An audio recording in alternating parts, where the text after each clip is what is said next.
Hello, hello, everybody. Welcome back to Tell Me Why You're Special. This is not a highlight reel. This is the arena. This is where people with God-given potential step in, even when it's scary, where we talk about the part that nobody posts about, okay? The rejections, the doubts, the ugly first drafts, the seasons where you're getting your ass kicked, but you refuse to quit. Because potential isn't proven in comfort, it is proven under pressure. And today's guest, I'm super honored that she said hello today. We've got Lydia Axe, and she's not just building a business, she's helping coaches stop playing small and actually make money doing the work they say they're called to do. So let's get into it. Hello, hello, Lydia. Thank you so much for coming on the show. Hey, yeah, super excited to be here. Yeah. My first question is super easy out the gate, and I give it to everybody. This is your hot seat elevator pitch. If you had 60 seconds stuck in an elevator, who do you help? What problem do you solve? And why do we need to know about it? Yeah, no, absolutely. So I help usually corporate professionals to transition into the business owner, coach, consultant, advisor, teacher, solopreneurship role and build a sustainable, fun lifestyle, profitable business. That's what I do, and I'm excited to do that. Yeah. What is the moment that you realized that this was your calling and little things like I think a lot of people get stuck in that era of like posting and praying, right? We're going to post that we're a coach and just pray. Like when did you realize what that this wasn't going to cut it? Right. Well, first of all, I left corporate 12 years ago. Okay. Okay, so I'm a veteran. I'm an online veteran. So, and I've been pivoting, this is not my first niche, right? So, first it was, I had a brick and mortar business when I left corporate. Then I'm like, oh, really love this coaching space. And I got my coaching certification. And then I'm like, well, I want to lose weight. I just had my fourth child, Yeah. and I'm like, I want to lose weight. Who's going to do it with me? And that was my first challenge that I ran. Nobody even knew what challenge Yeah. was, right? When I did it, right? So I did it before everyone knew what it was. So, and then, for the next 5 to 6 years, I was helping women to go through midlife crisis, and I published a book about it. I had my Instagram account grown to 50,000 subscribers. Wow. And I had one-on-one clients, cohorts, groups, everything you name. I had a podcast. So I've tried it all. I did it all. But I also have, before all that, I was in 15 years, I was in business, right? I was in finance. I had a business education, business background, something that majority of coaches don't have. So, recently I pivoted and I'm like, well, what should I do? And it clicked. It clicked. Not immediately, but through some exploration and thanks to ChatGPT, and Claude, you talk back and forth. You ask them, like, what should I be doing? And they ask you questions, and you're like, well, this is what I've done. And they're like, what if you do this? And so what I'm doing right now is a combination. Everyone talks about ikigai, where you have the passion, so what you like doing, what you're good at, you have experience about, and people are willing to pay. So I think right now what I'm doing is ikigai. Now, am I gonna do it forever?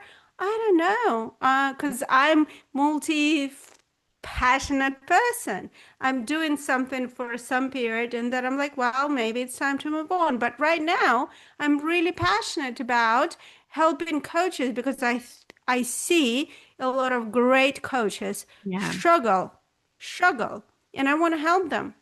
Yeah. No, I see that. And I want to circle back kind of like where, it's where you started the weight loss business. You're like, I needed to lose weight. I took people with me. And I feel like our whole journey in life is like, yes, let's go. what am I struggling with and how am I going to fix this and who's coming with me, right? So before you started helping coaches to hit those consistent income months, what were you struggling with behind the scenes in those moments when you were like, yes, I'm going to help coaches? What was your struggle? My major struggle when I looked back, and I'm like, I probably could have been earning more. So I tried to analyze what was wrong, and it was never staying long enough with something. So picking the strategy, and I don't know, I don't like labels by whether it's ADHD, whether it's FOMO, shiny object Neurospicy, yeah, all of those syndrome. things. Yeah, all I of think I can tick all those boxes yeah, to be honest. we all can. Whatever whatever it was, I was too quick. If it Mhm. didn't work, I would switch. I would just drop it and move to some, this is I have my own podcast, okay? And Nice. this is my third attempt at podcasting. Now I'm at episode 20. Before, my first podcast stopped at episode 3. My second podcast stopped at episode 1. Yeah, This is the thing. So if I look back, every time I did not achieve stuff, I think it was because I didn't stay. I didn't have the grit, the self-trust, mhm. and some other things that I'm teaching now long enough to see the result, Yeah, right? You can tweak and change, but you stay the same lane. You stay with the same, offer niche, and the tweaking, you can do the tweaking, but you still go in the same way and you capitalize on the progress. What I did, I was just yeah, rebooting to square one, not able to capitalize and not seeing the results. yeah. That was the biggest mistake. No, I think that's an incredible lesson for everyone because I see so many people get started and they quit. And I think what makes you incredibly special is that you recognize that you took massive responsibility, you owned it, and you're like, look, I'm not going to beat myself up forever. So what? I quit too early a few times and you just get back up. And I think that's what separates people like us from the people that are still kind of just sitting on the sidelines. It's just a matter of like, you're going to screw up. You're probably going to mess it up. You're going to make mistakes. It's meant to be messy. And I mean, this is why I'm passionate about this show because I see, Instagram coaches everybody just shares the highlight and it's so unattainable. It's so, you cannot connect with it. And so Mhm. that's why I want to talk about the mess. So I want to talk about your identity because I know this is something I personally struggle with. At what point did you stop seeing yourself as like trying to make it? And when did you actually start owning your authority? Mm, interesting. Um, yeah, well, first of all, I'm a certified values coach, so I'm very strong on values, and I think your identity is your values, right? So, I know my values. So my values are daring. So, any challenge, You're I'm up up for for it. it. Hmm. Honesty, like I have to just share what it is. Every time I try to present something that is just vaguely not what it is just throws everything off. So daring, honesty, and then influence. Yeah. I crave to impact other people's lives, Yeah. right? So one-on-one, yeah, I do work one-on-one, but it's not my preferred thing. Method. So I love talking to people through podcasts, through public speaking, through group coach. You know, I'm building community because I just realized I need to talk to just bigger audiences because that's where I shine. That's how I multiply. So yeah, I think it's understanding your values. Hmm. And I realize these are my values, and I'm going to own them. Yeah. And I'm not going to run away. I'm not going to play small. I'm not going to say, oh, real coach should do. So the shoulds, I guess, when I just stopped listening to the shoulds or Yeah. whatever other people say, I'm like, well, this is who I am. Hmm. And, I'm 49. So I'm like, well, it's half of my life is probably Right. probably done. Maybe it's time to just embrace that and just go from there. And then every single decision. So again, what is embracing your identity? What does it mean Yeah. in real terms, in practical terms? Well, basically, every decision you make, you just ask, is it serving me? Yeah. Is it helping me? Or is it hurting me? Yeah. And that's it. And then things become really binary, right? Things become, it's either yes, hell yes, Yeah. or hell no. Yeah. Hell yes or no, I guess, right? So, yeah. And look, it's not that I'm not struggling, right? Yeah. Again, we're here very honest and Human. very raw. Yes. We're human. Yeah, sometimes some opportunity comes and like, oh, this looks like so shiny, nice, and Hmm. I just take time. I'm very impulsive. I'm very emotional. Again, just understanding who you are. A Relate. lot of self-awareness. Hmm. I'm very emotional. So I know I can, I should not take decisions right away because Yeah. they might not serve me. So I'm like, let me just take a day to think about it. And then I'm like, oh, Yeah. it just doesn't serve me, not my values, not my, it's not gonna help me. And that's it. And then it becomes easy. Right. I do. I want to say, like, I do think that age kind of plays into owning your authority. I mean, I look at my past and I've been kind of the same person all along, right? The core ethics, values, morals, like I've been the same, but there's been a transformation. I think it wasn't until I hit my 40s where I was just like, number one, I love life more than I ever have. And I feel like I've always loved life, right? So it's just a natural thing.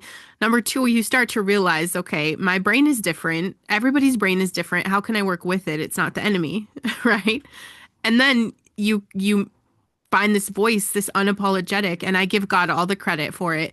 But like you just don't care anymore. Opinions, who cares? What people say, who cares? Like you realize none of that's paying your bills. You have enough Yeah. life experience now. And so, I love talking to younger, most of the people I work with happen to be younger than me. Mm, And so I love trying to help them see that hack like a little bit sooner, but I still think mm. life experience counts so much for just really owning your authority. Yeah. Also, I lost a really dear friend about 4 years ago. She was Oh, 45, same age. So yeah. about 4.5 years ago, we were the same age, 45. She just gone. Yeah. Cancer, 2 months. She Oh was my there, and then gosh. she was gone. That was another, like we get these wake up calls. And Yeah. again, it's not age related, it's just the events. Yeah. These events impact us. So it was another wake up call. Yeah. Like, Lydia, you don't know. Yeah. Right. Is this your last day? Is this your last month? Is this your last year? So why don't you make the most of it Yes. in the good sense, in kind of realizing the full potential, like what's been given to Yeah. you here with some seed, with something, the talents inside of you. So, make the most of them. They're not like everyone else's. They're yours. They're Sure. very unique. Mhm. So it's been another thing that kind of, I don't know. I remember her Catapulted every you. day. Yeah. See, I love that. And you're doing the thing. Like, I see people that lose someone they love and they kind of close off. And that's not how we honor the people that die, because I'm sure if your friend could be here in a heartbeat, of course she would give it all back and she would live life to the fullest. I mean, that's just what it is. So when you can lose someone and then find that space, like you're honoring her every day that you're stepping into your potential, I love that for you. True. Absolutely. What is the most uncomfortable truth that coaches need to hear about why they're not making money? Yeah. Well, the it's irony because the uncomfortable truth is that they need to start doing what's uncomfortable to them. Because they keep doing what is comfortable. They keep learning. The mistake that I see coaches do again and again and again, they're like, "Oh, I need another certification." We coaches, Yeah. we love learning, and which is good. We should Of keep learning, but we should dedicate 10% of our time, and we should have budget for it. Money is another issue. But 90% of our time, especially in the beginning of our business, we should dedicate to growing our business. And it involves uncomfortable things. Yeah. And it's not posting, because posting is somewhat comfortable. Yeah, I just can post because it's very anonymous. It's like, You just okay, throw it out and hope it's yes, exactly. What we should do, we should outreach, right? We should send connection request. We should yeah. comment on other people posts, sharing our opinions. We should outreach. We should send DM to people in our network, people we just connected, and then we should organize workshops and then invite people in. We should organize communities. I mean, we should create YouTube videos or maybe Instagram videos, there are many ways. Become guests on podcasts. There are many ways how we can do this, Yeah. but majority of them are uncomfortable. And then jump on the discovery call and then do the sale, right? Mhm. And again, majority of them are going to be uncomfortable Right. in the beginning, for sure. So um, if something feels uncomfortable, or you're afraid to do this, I think this is indication Oh, this is the path. yeah, I agree with that. I agree with that. I know there is a lot of toxic culture in the coaching space, and there are a lot of people that it's very obvious that they've sold their soul, right, for the Mm, sales. And so I've seen a lot of coaches that feel weird about selling. What shifted for you around the idea of sales being service? right. Well, uh, yeah, first of all, there's so much myth and misconceptions, and Right. that create this toxic. And there's so many people who call themselves coaches, and honestly, they have nothing. Right. They have nothing to do with coaches. Okay, now that out of the way, sales. And look, I told you, I started my first business 12 years ago, Yeah. and then I had my brick and mortar business, Kids Club, and we have a little corner with kids' toys and books, kind of a nice presence. So moms would bring kids. The kids could Yeah. have kind of daycare classes, and then the moms would hang out. And I'm like, hey, look, we have this nice little corner Yeah. with these books and toys. And before that, I hated sales. I was like thinking, oh my God, sales people Yeah. are, car Sleazy. sale, Yeah. the worst people in the world. Right. I will, I hate sales. But when I was there, I was like, I was not even considering this is sale. I was like, hey, first of all, you're waiting for your kid doing nothing, right? So Yeah. you have time. And while you're just doing nothing, look, I have this amazing book, and I handpicked every single item in that shop. I was Yeah. the owner, right? And I picked, and these books, I was like, this book is like from this author with this illustrations. It was not just a book. It Yeah. was a special book that I picked, Intentional. and the toy. And I'm like, if you're not buying it, I'm taking it home to my kids, like it's your choice. It's you or Mhm. me. So, and they would buy, and that would be so easy, natural. So that's when I started to realize that, first of all, you need to believe. And when you're selling your services, that's where, you have to believe 100% that what you're selling is what they need. Yeah. So it comes down, you're not shoving down the throat something they don't need, right? that Right. that's what creates this strange Disconnect. feeling, Yeah. this scarcity, this fake, feeling that you try. No. So on a sales call, and I think coaches are the best salespeople Mhm. because they know how to ask questions, they know how to listen, they Mhm. know how to say it back. Like you have all the skills already. Please don't go to all the sales training because sales training, you don't need the sales training. Sales training is for salespeople. You're not a salesperson. You Mhm. know, these are very different. So you have all the skills. Ask what they need, listen carefully, repeat back. You already have this. You know this from your coaching training. And then if what you offering is going to help, solve this, Yeah. then you only, that then it becomes obvious. Then the only problem, I think there is only one problem is that naming the price. And that's where it comes, do you believe that what you're offering has the value of this price? And that's a completely different conversation, right?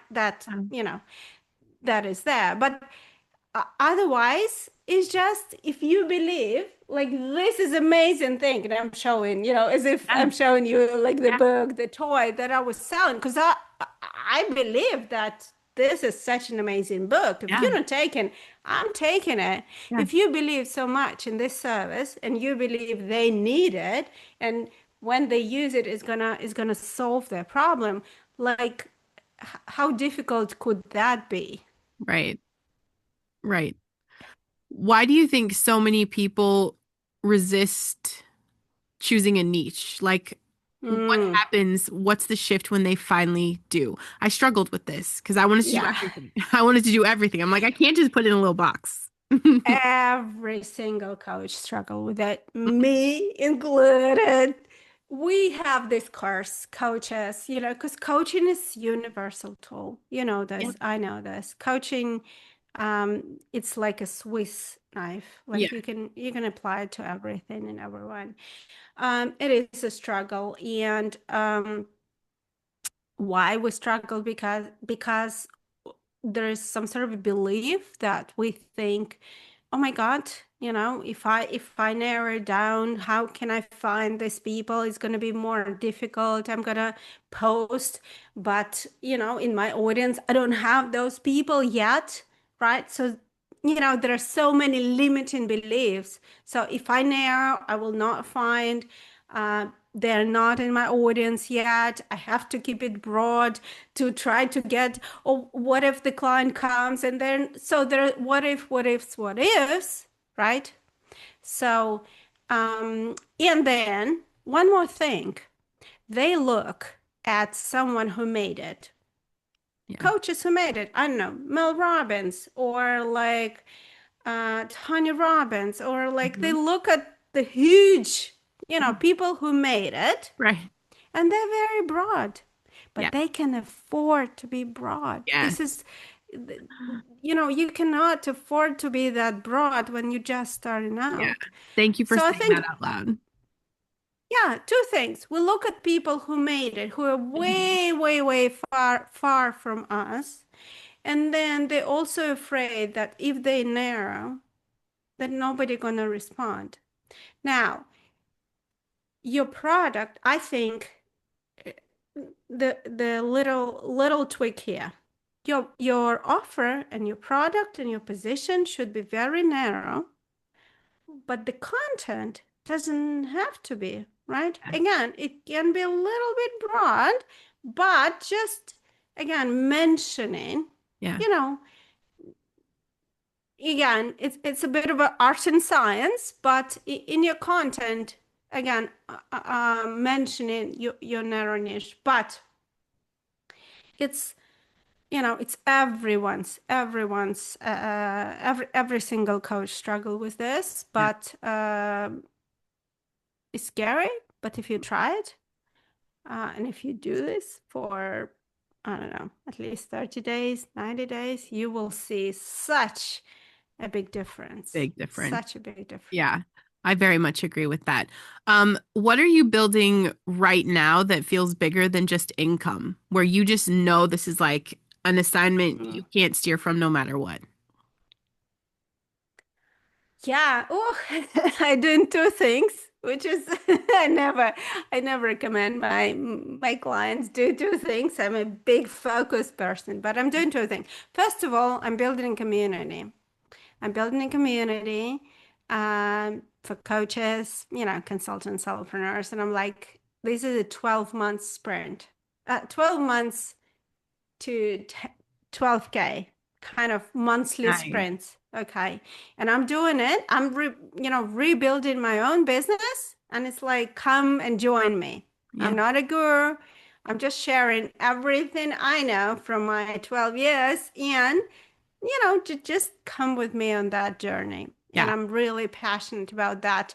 And I think we are in the era where um, online world is shifting, right? The online courses are pretty much dead because you can get everything you need from AI, from right from Yeah. internet, almost free. So, but what you need to have and what you want to have is other people doing it with you. So Yeah. communities are even Accountability. more Mm-hmm. communities, support, accountability is even more on the rise. So that's why I'm building community again, right? So, this is one thing. And then I've built a habit app or a tracking app again to support that accountability because I believe and I've built in the coach client or accountability buddy thing in there. So they support each other because I believe in this. I believe in community. I believe in accountability. I believe in support. I think knowledge is widely Yeah. available. This is what is value. I love that. Um, Tell us where everybody can find you, how they can find your podcast, how they can get into your group, how they can get your book, all the things. Sure, sure. Well, first of all, LinkedIn is the first place. Lydia Axe. You can Google me, join me, follow me. My after corporate life newsletter there. And my community is A Zone because it's all about action, right? We just talked about it. It's Yeah. all about action. It's called Magic Activation Zone, but school A Zone. So Magic Activation Zone. Hopefully you can find links from LinkedIn. Yeah, I'll have all the Um, links in the show notes for you guys as perfect, well. perfect, Yeah. perfect. Yeah, Well, just come and Lydia, join. you are amazing, and I appreciate you. And I'm always honored when I get to share space with someone who has heard their calling and is doing the work. No matter what comes at us, you're waking up and you're doing it. And I want you guys to know, like you listening, you're special too. And it's not because of a logo, it's not because of money, it's not because of followers, but it's because you're willing to step into the arena, because you're willing to show up, because you're ready to build something instead of sitting in the stands critiquing what everyone else is doing, and that matters. So I want you guys to stop waiting for perfect. Stop waiting for permission and stop waiting until you feel ready. You've got something inside of you that will not leave you alone. That is your assignment. Your mess. That is your message. So please step into the arena. Hit subscribe on this podcast. Share this episode. Check the links. Get connected with Lydia Axe. And if you think you're special enough to sit in the hot seat, talk to me. BrandonLynette.com. I'll see you guys in the arena. Thanks again, Lydia. So great meeting you. Thank you so much.